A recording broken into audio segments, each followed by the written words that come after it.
अस्सलामुअलैकुम, मैं हूँ गुल्स लाइफस्टाइल से। आज मैं आपके लिए शेयर करूँगी ईद के लिए बहुत अच्छा सा डिज़र्ट। ये तुर्किश डिज़र्ट है, तो चलिए इसको स्टार्ट करते हैं। सबसे पहले मैंने ली है कुकी ट्रे।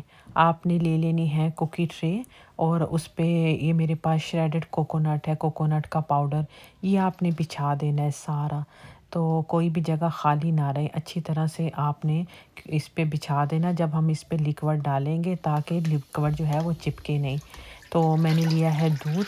दूध मैंने लिया है 4 कप, और ये मेरे पास 1 कप है कॉर्नफ्लोर या मैदा ले लें आप। तो इसको मैंने तकरीबन 1 गिलास पानी के साथ इसको अच्छा सा घोल लिया, ताकि इसमें कोई गिल्टी वगैरह ना हो, ना गुठलियाँ वगैरह ना हो इसमें। तो ये मैंने इसमें 1 कप चीनी का डाल दिया और 1 टेबलस्पून वनीला एसेंस डाल दिया, और इसको आप बॉयल आने तक पकाती रहूँगी, चम्मच मसलसल चलाते रहें ताकि दूध लगे नहीं। फिर मैंने इसमें कॉर्नफ्लावर डाल दिया। 1 से 2 मिनट के अंदर ये फ़ौरन गाढ़ा हो गया। तो साथ ही मैंने इसको अच्छी तरह तेज़-तेज़ हिलाती रही। तो अब मैंने इसका फ्लेम यहाँ पे ऑफ़ कर दिया था। जब ये थिक हो गया, तो अब वो जो हमने ट्रे रेडी की थी उसके ऊपर हमने बिछा देना है इस तरह। ट्रे आपने पहले से ही तैयार रखनी है, क्योंकि जब ये ठंडा हो जाएगा तो ये स्प्रेड नहीं होगा अच्छे तरीके से। तो ट्रे सबसे पहले आपने इसी तरह स्टार्ट करना है जैसे मैंने स्टार्ट किया था। तो ये सारा हमने इस पे इक्वल जो है वो इस तरह ये स्प्रेड कर देना है सारा। तो इसको हमने पहले रूम टेम्परेचर पे 10 मिनट तक ठंडा करना है। उसके बाद इसको 1 घंटे के लिए फ्रिज में रख दें, ताकि ये बड़ा अच्छा सा सेट हो जाए। तो इस तरह मैंने ये देखी, ये आप ज़रूर ट्राई कीजिए कि न्यू न्यू रेसिपी ट्राई करें, तो बहुत अच्छा लगेगा आपको। तो क्योंकि हम वही एक ही वीडियो बार बार वही एक ही रवायती मीठा बनाते रहते हैं सेवइयों का, तो ये भी आप ज़रूर ट्राई करें। तो मेहमानों को बड़ा अच्छा लगेगा। अगर आपके गेस्ट आपके घर आते हैं ईद पे, तो उनको न्यू न्यू चीज़ें खिलाएं आप।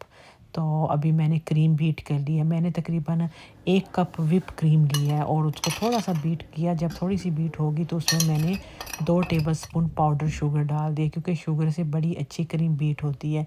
फिर इसे मैंने बीट कर लिया। बीट करने के बाद मैंने इसमें डालना था लाइट पिंक कलर, मुझे चाहिए था। तो मैंने इसमें फूड कलर डाला है तकरीबन 3 से 4 ड्रॉप। कलर आप थोड़ा-थोड़ा डालते रहे, देख लें जितना आपको चाहिए आप उसी मुताबिक सेट कर लें। लेकिन मुझे बेबी पिंक कलर चाहिए था, मुझे ज़्यादा डार्क कलर नहीं चाहिए था। तो इसलिए रेड या पिंक आपके पास हो तो वो आप इसमें डाल दें। तो ये मैंने इस तरह अच्छा सा इसको बीट कर लिया। देखिए कितनी अच्छी क्रीम हमारी बीट हो चुकी है।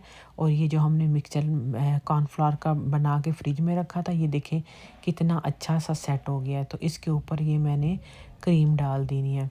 तो क्रीम डाल के इसको सारा अच्छा सा सेम इसको इक्वल सा स्प्रेड कर दें, और इस पे मैंने दोबारा से श्रेडेड कोकोनट ना थोड़ा-थोड़ा सा स्प्रिंकल सा कर लिया। अगर आप इस यहाँ पे ड्राई फ्रूट्स भी डालना चाहते हैं तो आप वो भी डाल सकते हैं। कि आप कोकोनट अगर आपको नहीं डालना, तो आप यहाँ पे ड्राई जो है वो ड्राई फ्रूट डाल सकते हैं इस पे। तो अब जितने बड़े आपने रोल बनाने हैं उसी मुताबिक आप इसके पीसेस काट लें। अच्छा, क्रीम जब हमने स्प्रेड कर दी, आपने इसको दोबारा से 15-20 मिनट के लिए फ्रिज में रख दें। तो उस तरह ऐसे फिर पीसेस बहुत अच्छी तरीके से कट जाएँगे। तो इस तरह मैंने पीसेस कट कर लिए। थोड़ा-सा फ़ोल्ड होने में अगर आपको मुश्किल होती है, तो आप इस पे कोकोनट लगा सकते हैं साथ-साथ। क्योंकि ड्राई लगेगा तो उसके साथ बहुत अच्छा-सा ये रोल तैयार हो जाएगा। तो इस तरह बस मैंने रोल बना दिए और इसके बाद इसको प्लेट में सेट करती जाऊंगी। और ये बहुत अच्छे मज़े के सॉफ्ट से बने थे, बिल्कुल रसमलाई जैसा इसका टेस्ट था। बहुत ज़बरदस्त बने थे ये। अच्छा, अगर आप इसको पीसीज में सर्विंग करना चाहते हैं, तो आप इससे भी छोटे छोटे पीसीस कर लें। जैसे ये मेरे पास बड़ा पीस है, आप इसके 4 पीसीस कर लें। तो अगर एक दूसरे के ऊपर रखें, बस इतना ही आप करके इसके पीसेस भी छोटे-छोटे बना के सर्व कर सकते हैं। वो आपकी मर्ज़ी है। वरना आप इसको अगर बड़ी डिश में सेट करना चाहते हैं, तो ये बिल्कुल इसको इसी तरह रहने दें, क्रीम साइडों से क्लियर साफ़ कर दें, और इसको इस तरह भी आप सर्व कर सकते हैं मेहमानों को पीसेस काट-काट कर। तो ये भी अच्छी ऑप्शन है आपके पास। तो बस इस तरह मैंने कर लिया। तो आई होप ये मेरी आज की वीडियो आपको अच्छी लगी होगी।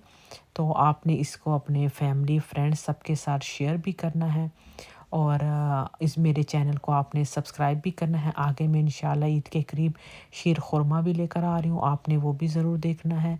तो मेरी वीडियो को ज़रूर लाइक करें, शेयर करें, सब्सक्राइब कीजिएगा। अल्लाह हाफिज़।